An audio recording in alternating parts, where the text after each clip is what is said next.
Manong Rod Izon. Go, Manong Rod! Good morning, Alvin. Inirereklamo ng mga mangisda sa Zambales ang matumal nilang huli dahil sa sunod-sunod na lindol sa lalawigan. Ayon kay Paulo Kitaneg, Pangulo ng Zambales Fisher Folks Association, nabulabog ang mga isda kaya ilang araw na silang walang mahuli sa kanilang paglaot. Kung may mahuli man anya, kakarampot lamang, di tulad noong hindi pa nagkakalindol. Bago po yung umindol, talagang wala po kami mahuli. Apektado nga kami yung nakaraan doon sa Kabanggan. Sumubok kami na lumaot yung nakarang araw na naman. 2 araw kasama natin itong mga kasama nating bayani mangingisda. Apektado na naman tayo doon sa nangyaring lindol. Kaya makikita ninyo, malungkot kami ngayon. Wala kami masyadong huli. Actually, ito yung kasama ko na si Tatay.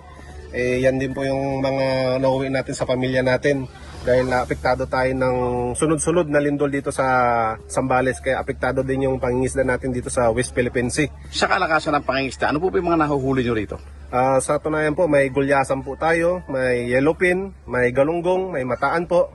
Yan po yung mga kadalasan po sana na nahuli natin. Pero dahil nga po sa dami-dami na usbong ng lindol, apektado po yung ating paghuli po ng mga isda. Kinumpirma naman ni Bureau of Fisheries and Aquatic Resources before Central Luzon Regional Director Wilfredo Cruz na naapektuhan ang habitat ng mga isda kapag lumilindol. Kaya't natatangay sila ng malakas na agos sa ilalim ng dagat, kaya asahan na magiging matumal talaga ang huli.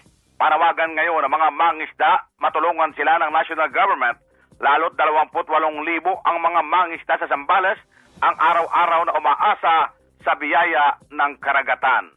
At yan ang balitang kumpirmado sigurado. Ito ang Radyo Patrol. Rod Izon, DZMM. Thank you!